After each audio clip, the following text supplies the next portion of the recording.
if you're playing basketball, you might not sprint full speed like in a game or practice, so we might do a little bit of that just to make sure you still have that ability. But if we're doing some kind of testing, it's usually just to make sure that you're staying fresh. Like if we're timing a sprint or measuring a jump, I want to see, are your numbers looking as good as they were when the season started? And if not, that might just tell us you're fatigued. Do we need to make some adjustments to your program, or maybe you need some more rest? So we'll still track some of that, but it's mainly for kind of a fatigue monitoring system to make sure that you're staying healthy and strong throughout the season.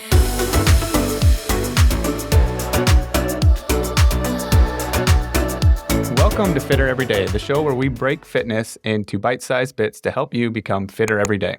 I'm Shawn Nuetzman, filling in for our host, Jeff Woody, and today I'm joined by Tucker Herzberg. Hey, Shawn. Tucker is our Director of Sports Performance at our Ankeny location. Tucker, we're going to jump right in. I want to hear your background, kind of lead us up to what got you interested in sports performance. Is this something you always wanted to do? Talk about your education, basically everything leading up to when you started at Acceleration Iowa. Well, I was an athlete all my life through high school.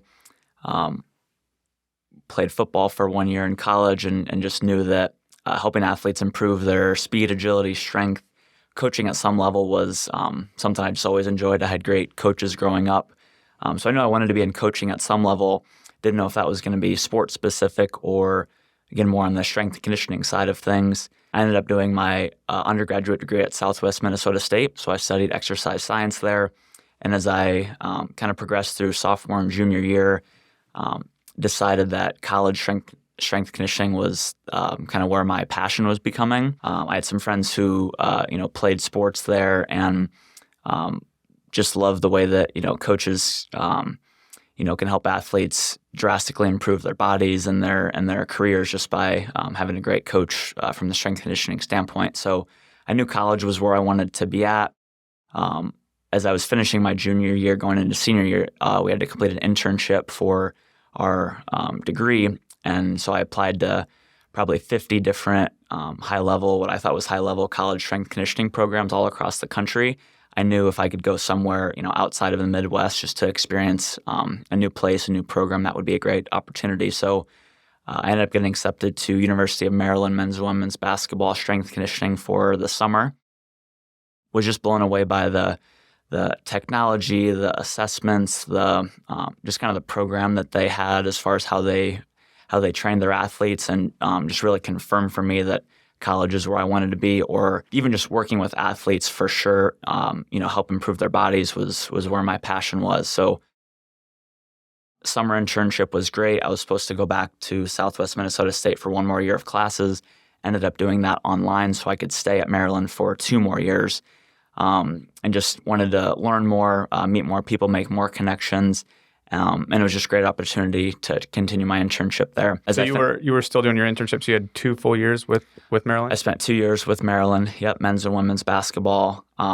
As I was finishing my internship there, I began the process of applying for jobs, applied for a lot of college jobs, but also I had made some good connections with some local private facilities, similar to what we have going on in Acceleration Iowa. And that had opened my eyes to just a different type of atmosphere of work. So at the college level, you're obviously working with specific teams, athletes who are coming to you because it's required of their sport.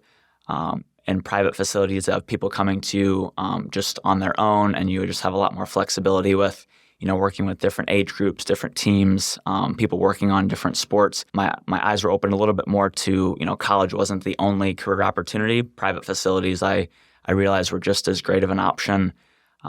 And so I ended up taking a job at MedStar Health. MedStar is a big hospital and orthopedic chain from Washington, D.C. to Baltimore. I became the supervisor of sports performance there for 2 years, and that was immediately after my internship finished at Maryland. At that location, the doctors at the facility, it was a orthopedic rehab and then a training center. So we had doctors there who were the team doctors for Washington Wizards and Mystics. So I got to work a little bit at the professional level with athletes there. Again, just to see kind of how athletes are treated at the highest level. My role was with athletes who are finishing rehab, kind of bridging the gap between being finished with rehab and then getting back on the court. There's usually some kind of a gap there where they're cleared to play but not back at their peak performance. And my role is to help get them back to where they were before their injury.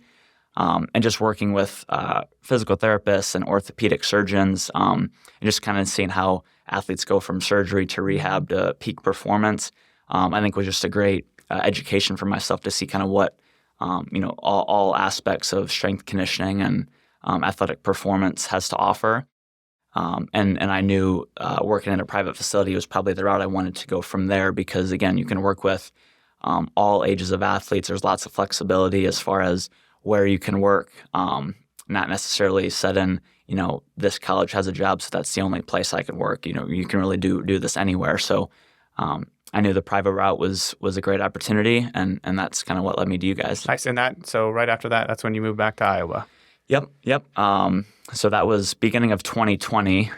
Which 2020, so it's pretty crazy. Do you remember the interview process that we went through? Because I was trying to run through it in my head. Actually, to start, so I remember you reaching out to us. You emailed our facility to see if we had any job positions, right? So that's what started. Yep. So I decided to move from Maryland back to Iowa.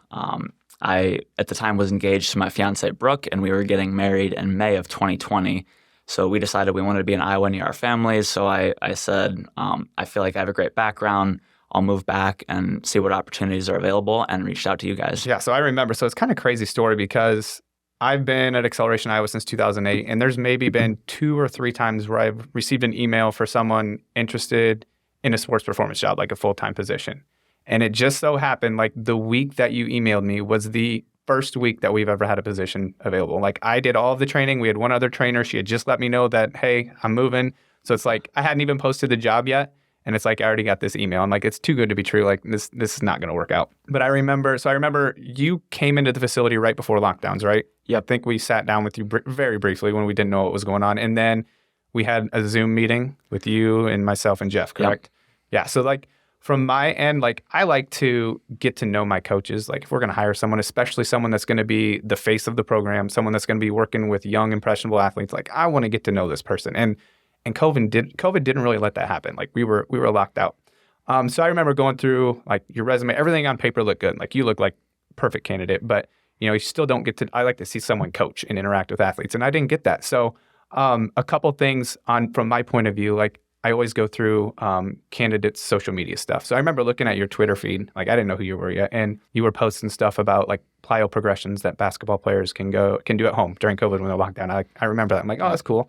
I remember seeing stuff about, is it the Lead 'em Up stuff that you do, like the leadership conference? Yep. Yeah, so you're posting stuff. So I'm like, all right, social media, check. This guy checks out. The last thing, so I have a couple buddies that actually grew up from your hometown that I knew from college. They're a little bit older than you. So I remember messaging them like, this is all I got. Like, this is the background check. So I messaged them and I'm like, hey, this Tucker Herzberg guy, like interested in our position. Like, what can you tell me about him? And they messaged me back and they're like, hey, I don't know much about him. I know who he is, but I know his parents. His parents are great people. He comes from a great family.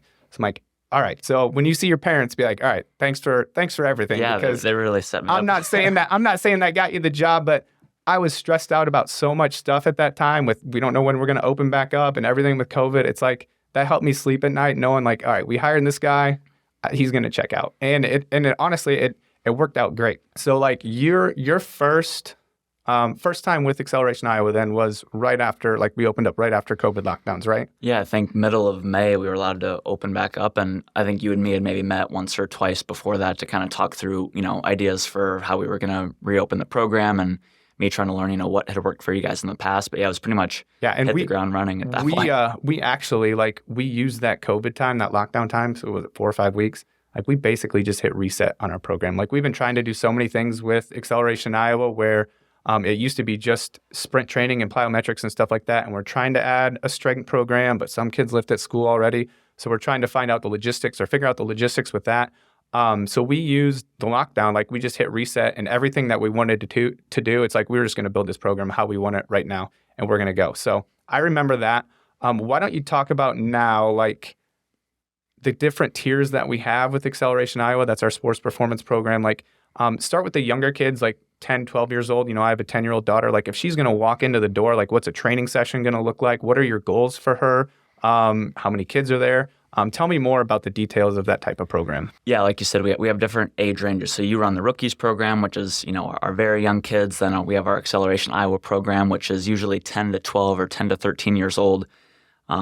most kids in that situation were their first experience with, strength conditioning or physical fitness outside of whatever sports they play. Most kids have been playing sports for a couple years at that point, but they don't really know, what the physical development side of things looks like. So the number one thing is I know how intimidating it can be for especially little kids to walk into a gym that's loud and, on the other side of the gym we have CrossFit going, weights are banging on the ground. We just want kids to come in and really enjoy the workouts they're doing and the training we're doing. We know long term, your first experience with something is going to pretty much set up how you think about it for most of your life. So if we can get kids to, obviously to help their sports, enjoy training, that's number one. And then two, just enjoy training so that, they have a lifelong positive relationship with fitness. So that's a huge thing for that age range, is getting kids to come in and enjoy it. Speed and agility at that age is probably the number one tactical thing that we're doing. Most kids, don't need a ton of strength development at that age. Any strength training we're doing is body weight, very age-appropriate stuff, teaching them, how to squat and do lunges and push-ups and pull-ups with their body weight, and then eventually progressing them to, light medicine balls and dumbbells and things like that. But for the most part, speed, agility, teach them how to run with good mechanics, how to stop and change direction and cut. Each session, we usually do a little bit of technique work around speed, agility. We'll set up different games and competitions to reinforce what they're doing. So if we're trying to teach them to run fast, setting up a drill or game that encourages max effort sprinting, tag variations, chasing, different kinds of relays.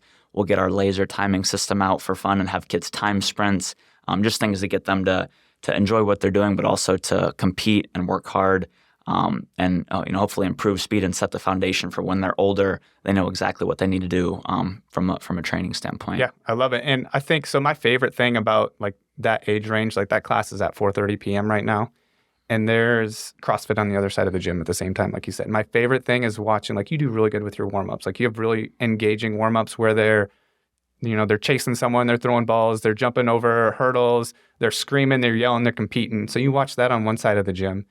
And then on the other side of the gym, it's the CrossFitters. And they're like warming up with like 8-second air squats to half depth because they're old and they can't move well yet. And they're like looking over at these kids screaming and running and jumping around. And like when I see that, if I'm on the CrossFit side, I'm like, that's what I want to be doing. But most CrossFitters aren't like that. But I love just the difference between AI over here going crazy with the warm up and then CrossFit just old, just taking our time. Yeah, it's a big contrast. It's we have a lot of fun. We try to make it, as organized as possible, but also know that, sports is all about, chaos and reacting and making decisions. So anytime we can, set parameters for drills and then let kids kind of take the lead from there, we try to do. We just know that carry over to sports, which again is all chaotic decision making. We try to sync those up as much as we can. Yeah, and I always think about like Gavin Matheny always comes to mind when I think of like how I want to structure a program, because he's like the ultimate gym rat and he's been training forever. But I remember when he was in that class in that age, and like he could do pretty much everything because his parents did CrossFit. He was literally in the gym 5-6 times a week. And he would he's an anomaly. Like we would teach him how to like snatch with the 5-pound bar and stuff when he's 7 to 8 years old, just because he's in the gym all the time. So at that age, like literally he could do anything. And I think about like we're trying to build as broad of a foundation as we can for these athletes. And that's why I like to think of Gavin, because when Gavin, he's 14, 15 right now, like we've set him up so much, or he set himself up with his hard work, but like we put him in a position where if he wants to be a football player and can just focus on that, like he's at the next level now, like the elite program where we can focus on making you a better football player. If he wanted to be a competitive CrossFit athlete, like he has enough experience with CrossFit, like he could focus on that. Like we're keeping as many doors open as we can for him. So when he gets to 14, 15 years old, he's like, I'm good at this. I want to do this. It's like, all right, well, we prepared you for that. And now we can focus your training more on that. And that's kind of where I believe like our AI elite program is with the next level of athletes, correct? Yeah, so we don't do any kind of specialization with our 10 to 13-year-old athletes. Once they reach that next level of AI elite, we basically say they have the focus level that can kind of get to the next level. They've worked through all the movement progressions. They know how to, again, control their body weight with proper sprint mechanics. They know how to jump and land safely. They know how to change direction well. They know all the lifts. They know, again, just all the baseline stuff we want them to accomplish with our Acceleration Iowa Youth Program. And then at the high school level, we can, like you said, say, okay, what are your main sports? What are the main needs of those sports? Is it more strength-based, more jumping-based, more sprint-based? And because they have the foundation for everything, we can easily start to ramp up their training and just work through the more elite level progressions, I would say, as far as a high school athlete goes. I would say for the most part, the AI Elite program is like for pretty much all athletes, like 50 to 60% of it's going to be about the same, right? We're going to do some form of sprint training, we're going to jump, and then from there, they kind of have their own strength program, or how does that work? Yeah, so they're all group sessions. We try to group our athletes into a couple categories. Obviously, our track athletes are in our sprint group. Most of our team sport athletes are doing sprinting almost every time they come in. We have some athletes who either in track do the jump events, or our volleyball players, we have more of a jumping focused program. A little bit of sprinting, because we know those things have some carryover and work together well, but more of a jumping based program. And then we have athletes who are just young or new to the program, and we kind of keep them general. We have a little bit of sprinting, a little bit of jumping, and then a lot of strength work. We also have a lot of athletes who lift at school. So when they come into our program, we either do lifts that I know they don't work on at school. If they do more single leg lifting at school, we'll let them do some of the 2-leg movements, or vice versa. If they do a lot of heavy lifts at school, we'll do more body weight, isometric type movements, things that we know are great for athletes and aren't going to overdo the strength component that they're doing at school, but get some of that, just for injury risk and things along those lines. So again, we group athletes based on their sports, age, sprinting, jumping, more strength-based. Are they in season, out of season? That's kind of the buckets that we put athletes in. But like you said, there are certainly some carryover with all groups, each session with speed work, stretching, core work, things like that. Yep. Athletes will do together. And then I know we do a lot of force plate testing. So we use those assessments. Describe kind of the assessment and how you monitor that data throughout their program. So force plates, like it says in the name, they measure your force while you're doing either jumping or different movements on them. So most of the time, I'd say most facilities or schools use just a basic jump mat for vertical jump testing, which measures how long you're in the air, and you can calculate your vertical jump from there. Force plates is a much more high-tech solution where we can obviously measure how high you jump. There's individual sensors, so we can see, which leg is stronger during jumping. We can monitor how much force you produce on the jump to see how strong you are. We can tell how fast you jump. Basically, any metric you would want to know for an athlete. So when we go to decide which program we're putting an athlete in, we'll say, what's their power look like? How high can they jump? What's their speed look like? How fast do they jump? Are they better off one leg or two legs? And if they are, should we focus more on one or the other? There's a couple strength tests you can do on the force plate. So instead of, if I meet a new athlete for the first time, I'm not going to have them do a max rep back squat or deadlift. But the strength test, it's an isometric test, so there's no movement. So it's a very safe way to test max strength. So if we see their strength numbers are good or not good, we'll again vary their training based on that. And then we also look at asymmetries, which leg is stronger. We have athletes who are coming off injuries, so we'll try to do that weekly or every other week to make sure their injured leg is progressing and getting back to what their pre-injury levels were like, or just as strong as what their healthy leg is. So we do as much testing as possible. We have a lot of athletes that train. Doing testing frequently helps me outside of our sessions make sure kids are making progress rather than just, hoping during the session I see progress. It's really hard to keep track of, 70 different athletes. So we do a lot of testing to help monitor that. And then we'll usually send home progress reports to parents every 2 to 3 months. So they're on the same page with the improvements our kids are making. Yeah, and I love that. I don't know how many athletes are in our database now, but you can see break them into, gender and age and sport, and you can see this is where you compare with athletes that you compete against, like in force production and stuff like that. So. Yeah, we've probably got almost 300 athletes at this point. Our college athlete database is probably over 50 now. High school database is 200 to 250. So yeah, we can tell exactly what a junior level volleyball player looks like, or a senior level football athlete looks like, or what a college athlete looks like. So if you're here at the high school level and we compare you to what our college athletes look like, where that gap is, and just gives us good information to say, okay, we know where you're at, we know where you need to be. What do we need to do to get you to where that level is? Yep. And you mentioned earlier in season, out of season training. So as parents who might not be sure, should you be training in season, and what should that training look like? Switching to in-season, you're definitely going to want to reduce just your overall training volume. So if you're usually training 4 days a week, you're probably going to back that down to 2 or 3 days a week. All training impacts our body in a very similar way, whether it's lifting in the weight room or running on the court. So even though they're different things, you can't just keep adding things and adding things. So there has to be some kind of give and take. So reduce how many days a week you're training, doing, again, lower volume from a reps and set standpoint. So we want to keep intensity high with still lifting some heavy weights so that we don't have to do a ton of reps. Usually, a large amount of reps is what can lead to a lot of fatigue. So if you're in season, we're trying to limit fatigue. We want to do basically as few sets and reps as possible. So doing heavier weights, obviously, in a safe manner is very important. Overall, reduced volume. So again, if we have athletes who are going to continue training with us in season, if they're doing our 3-day-a-week plan, I'll recommend dropping down to 1 or 2 days a week.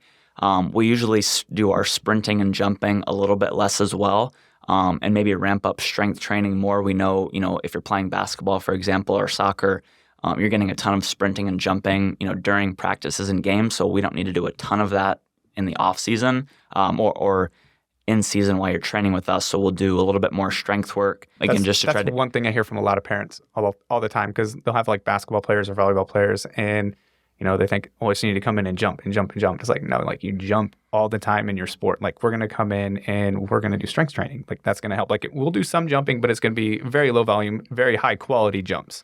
Like you said, some of that is good. Just if you're playing basketball, you might not sprint full speed like in a game or practice. So we might do a little bit of that just to make sure you still have that ability.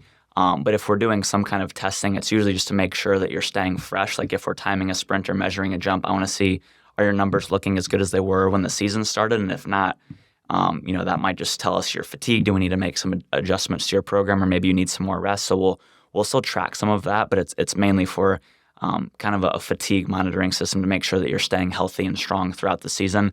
But yeah, lifting is definitely the thing that I feel like most people think you need to back off in season, and that's probably the thing you need to be doing the most of in season. And I always think of it like long-term approach. Like say, starting in like 7th, 8th grade, like you have 6 years, and say you're 6 years left until you graduate, and say you're a 2-sport athlete. So like you're in season 6 months out of the year, okay? So basically 25 weeks out of the year, if you're in season and you're not training, and like you said, if you're going to train 2 times a week, like what is it? That's 50 training sessions. Mm-hmm. Like, and then, calculate that over 6 years. Like how many training sessions are you going to skip over 6 years if you're not going to train at all in season? Like think of the difference that you can make. We have that. I mean, if teams are always looking for those differentiators and small areas to I guess have an advantage over competition. It still blows my mind how many athletes I talk to, and if let's say they pause our program in season because their team is supposed to be lifting, and they tell me, yeah, we didn't work out the last month of the season. It's just something that again, if you're not lifting continually, you're going to get weaker, and if as far as just performance and injury risk, that's when those things have negative effects if you're losing strength, especially when your body's already tired at the end of the season. You've got to do things to stay strong.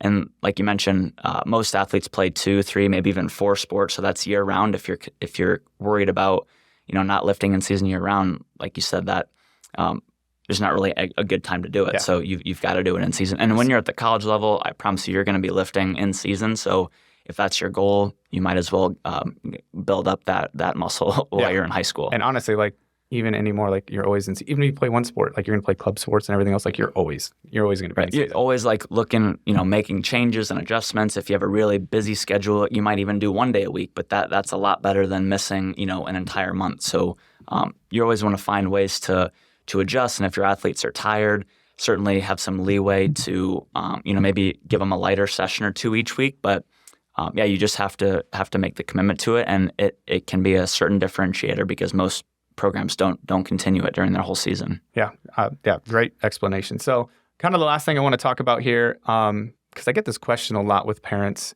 They don't always understand the difference between our Acceleration Iowa program, sports performance, and our CrossFit program. So, and I'll help you out with this. So, our CrossFit program is general physical preparedness. Like, I just want to help you be healthier, fitter. Like that's our goal for our adult CrossFit program. And I always tell people, like, if you're training to be a CrossFitter, everything you do in the gym is trying to make you better in the gym. Like that's the goal. You want to be better in the gym. Sports performance, like everything we do in the gym, we want to make you better on the court or on the field in your sport. So I think that's the biggest difference between the two. Can you kind of add to that? Is there anything else you want to say about that? Yeah, I mean, if sports performance is the goal, basically need to make you a better mover in your sport. So if your sport requires sprinting or jumping or cutting or changing direction, that's what the training has to resemble. So if you're training for CrossFit, obviously lifting big weights is a big part of that, or at least, under fatigue isn't right, anything. under fatigue. And when you're playing a sport, you never are doing something with a weight. So being able to control your body weight and be fast, be explosive, those things I would say are just very different goals. We certainly do lift with our athletes, know how important that is, but the goal is not to become a better lifter. It's to get faster and stronger and jump higher. The main things that I report on to parents are not how much stronger our athletes are getting. It's how are their sprint times improving? How are their jump heights improving? Things that have probably more carryover to their sport than, if they just can now lift more weight. So, I think that'd probably be the biggest separators of the two. I don't think I've ever seen, with the exception of like maybe an interval bike sprint, I've never seen you program like conditioning, really anything for your elite athletes. Yeah, part of that is, like you mentioned, most athletes, even if they play one sport, they're in it year round. So I know they're practicing 2 to 3 days a week at a minimum. So I know they're getting their sport-specific conditioning from that. Athletes who aren't doing that and they tell me they're not practicing, so they need conditioning, I'll give them workouts they can do on their own. But if they're there at the gym, I feel like I need to be coaching them on, technique work and agility movements and things from that nature, and not, have them watch them on a bike or have them on the treadmill just doing conditioning. That's stuff they could probably do on their own, but Absolutely. Most kids get enough from their sport, so you don't need much extra of that anyway. Yeah, I love it. Well, that's all I have for you today. Tucker, thanks for joining us. Yeah, thanks for having me.